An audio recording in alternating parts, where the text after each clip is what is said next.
Hello, hello, Grand Rising, whatever greeting you prefer. My name is Marvin Coleman. I am here with the show Listen to Understand.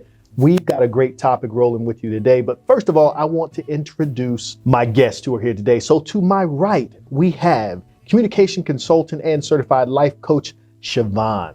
Right here to my immediate left, we've got comedian, radio host, Cam, that dude. Hi, Mom. And then to that far left, we have founder of Ego Trip Extensions, Datiana.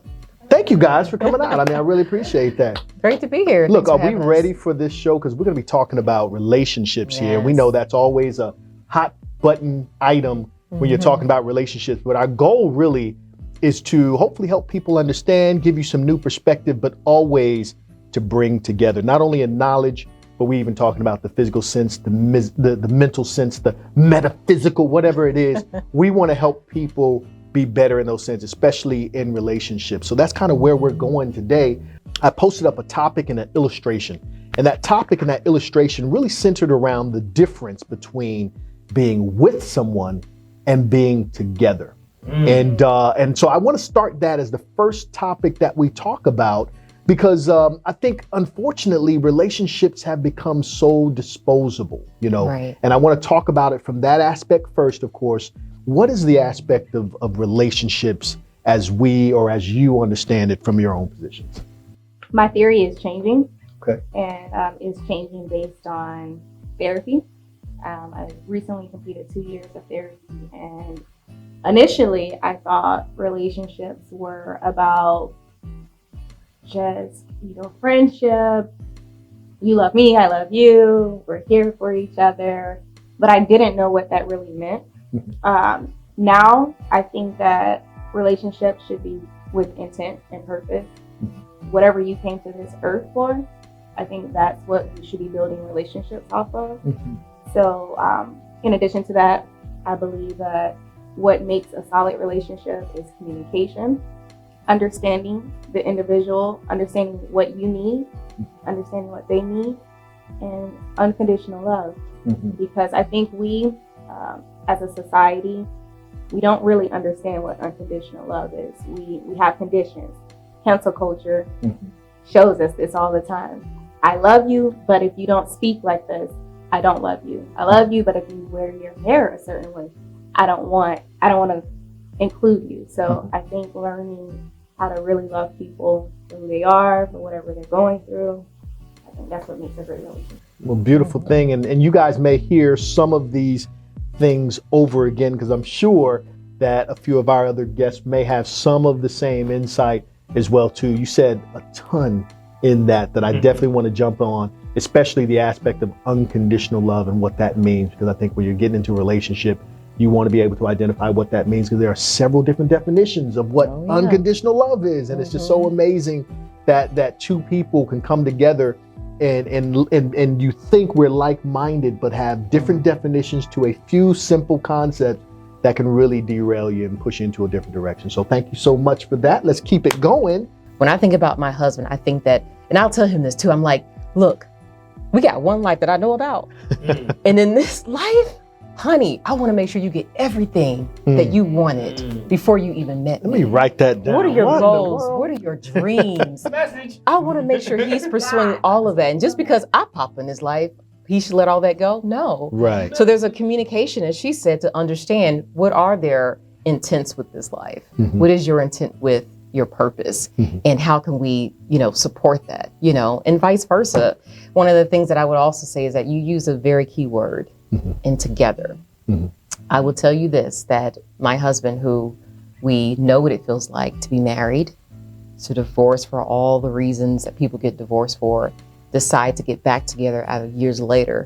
And let me tell you, when we got back together, all the problems that we had then were still the problems that we had coming back together. You know what the difference is?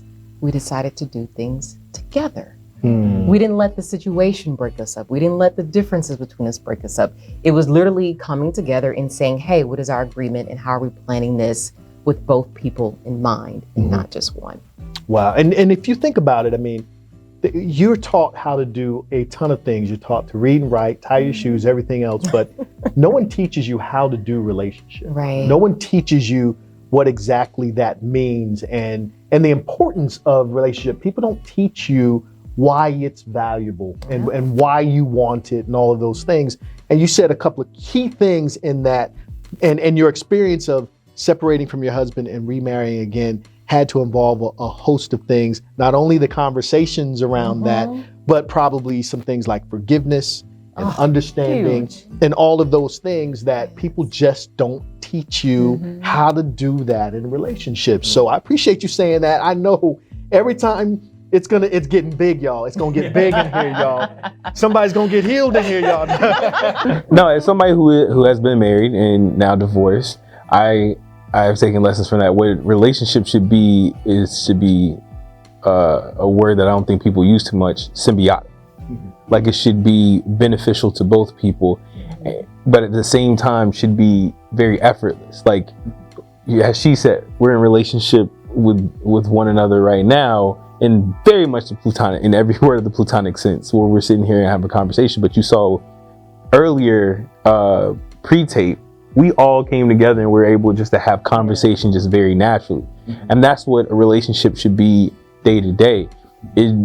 Yes, there should be effort of maintenance, but you shouldn't have to do repairman work every single day. It should be as easy as breathing. It should be as easy as a duck in water. It should be as easy as a bird in the air. It should be very symbiotic, a beneficial relationship of sorts, where as he or she, whoever you're into, whoever that person A is putting in and person B is taking, but can be able to take that and then put back in for person A. It should just be a ever infinity symbol of balance and love, and it should be just symbiotic. This is the biggest word I can think of.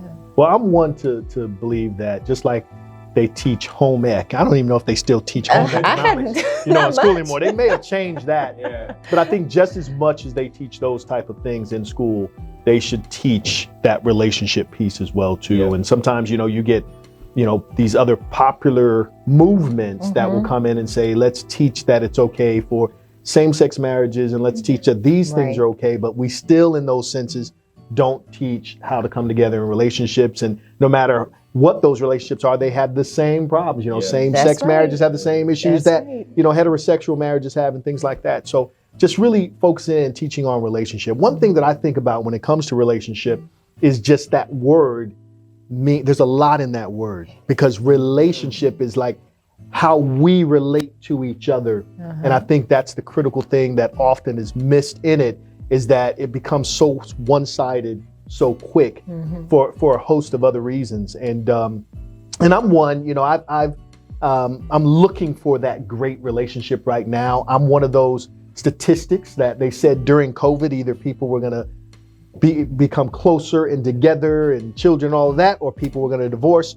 And when COVID started, I did not expect to be one of those people to divorce, but sure enough, right in the middle of it, it happened. And it put me in a position to really start to question some of the things that we're talking about today and really start to put in place what that means. So really what I want to throw onto the table right now to address is dating itself and the question of, is dating dying? Yeah. Man, see, look. Kim got this one. Just the let next him roll topic with it. we're going to talk about, right, is dating dying. Dating is such dating is such a big, I don't know what's happening right now. I don't know if there's so many different opportunities to date and ways that people date now. It's no longer you go to mom's house and sit on the porch while mom sits in the other porch swing. And it's not like that anymore. It's so much different now. We about to get spicy with this one. So let's talk about this. Let's talk about, is dating dying? Absolutely. I'm absolutely. I'm sorry to cut you off. No, you have to come out. Go ahead. Is dating is dying because of a sense of this Cinderella type of lavish that has to be done now. Long gone are the days of, hey, let's go get a cup of coffee. Hey, let's go for a walk. Now I understand why my dating is not running the way it should. That's the stuff I'm doing. Am I out of date? Here's the thing. Me and you are analog players in the digital world. Okay. So me and you, I can tell you this now. Me and you both probably have old school ways of dating. Like, yo, let's go for a walk. Let me get to know you. Let's go get a cup of coffee. Nothing too expensive.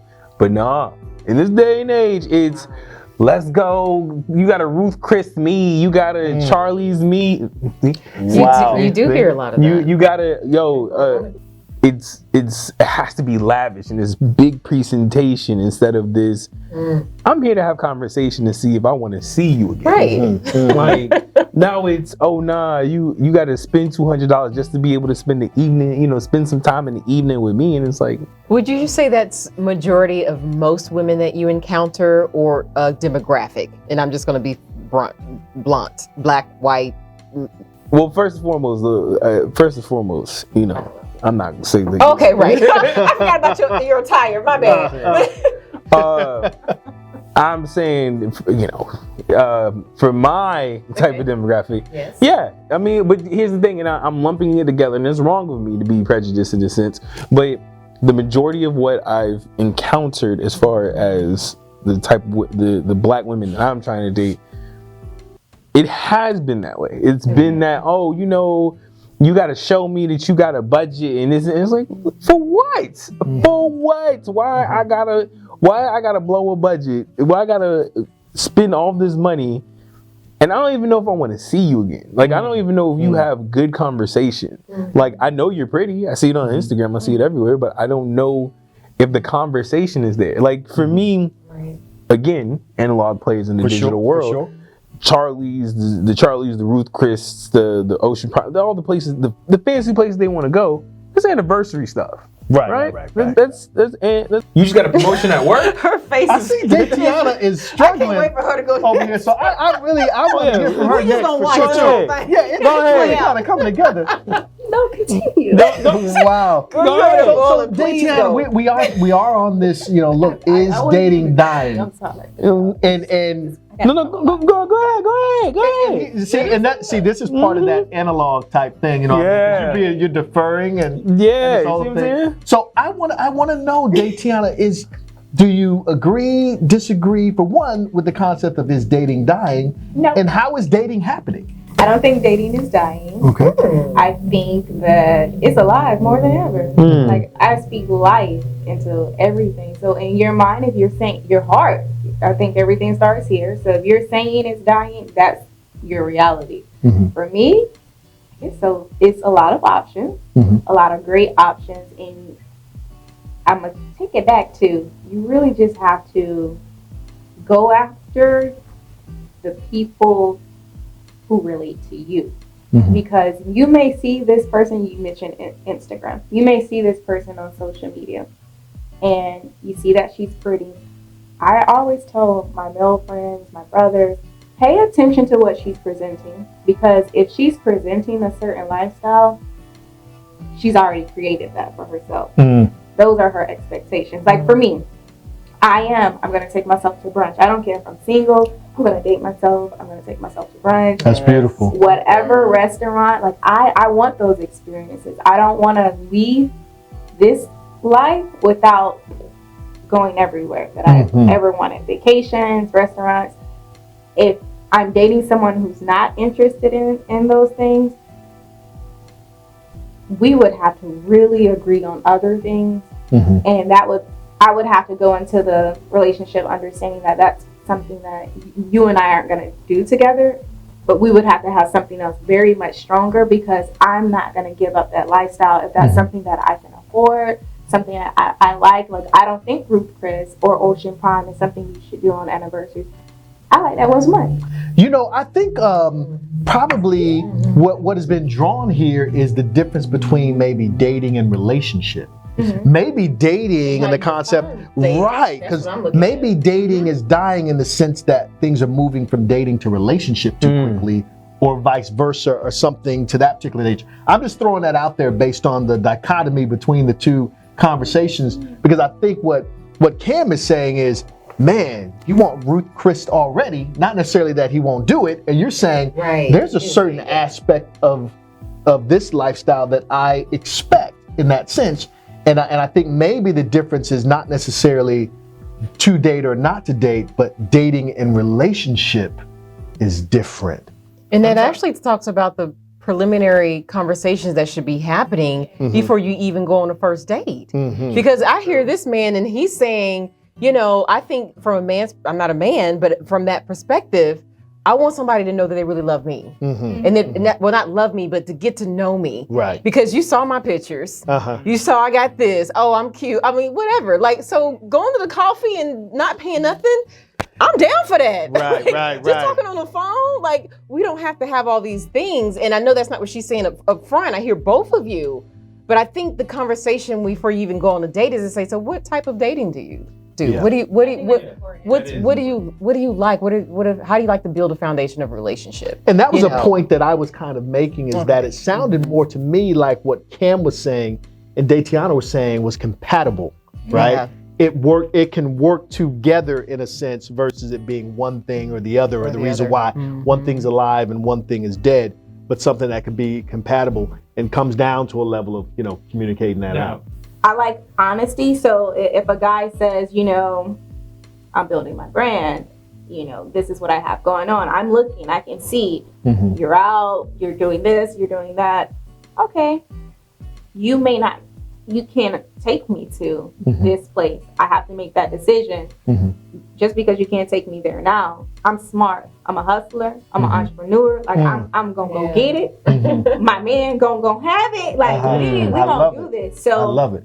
I tell men, don't be fearful of that woman you think is, you know, you too much. Don't do that, because you may be missing out on a gold mine. That lady may know how to build your business credit. Yeah. She may be able to put you in touch with some connections. Like, don't do it from an intent where, okay, I'm gonna get this from her. But don't knock yourself, because you don't know what that lifestyle is like. You may get there and like, I'm never going back, babe. We can go to the coffee shop when we go to, you know, when we go on vacation. Let's go to the bodega, because I'm that girl. Like, I like to go and sit by the water and have a cup of coffee in the fall. Like, I'm that girl. But at the same time, I don't want to ever tell a guy, I'm gonna settle for it. Like, let's have that open communication, because I know what I want out of life, and I want you to be cute on vacation with me too, babe. Come on now, that's what I'm talking about. And that, you know, and that is a great thing about analyzing that and having the conversation, because I think some people need to understand the difference between dating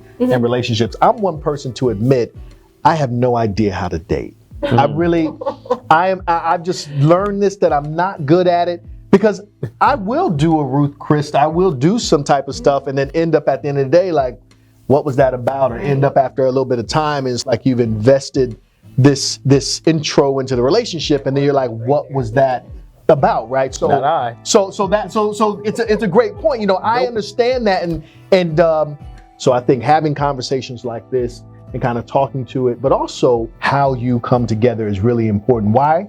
Because we're listening to understand is really what's happening. That's the show basically today. I really appreciate you guys. You saw that? I saw that. Yeah. Stop it there. Yes. My name is Marvin Coleman, and I'd like to thank you guys so much. Continue to look for our content, listen to understand, because it's out there and it's out there for you. I'd like to thank Shavon, Cam That Dude, and Datiana also for coming through and rocking with us. We're gonna be back, so join us again. We'll see you guys in the atmosphere. Peace.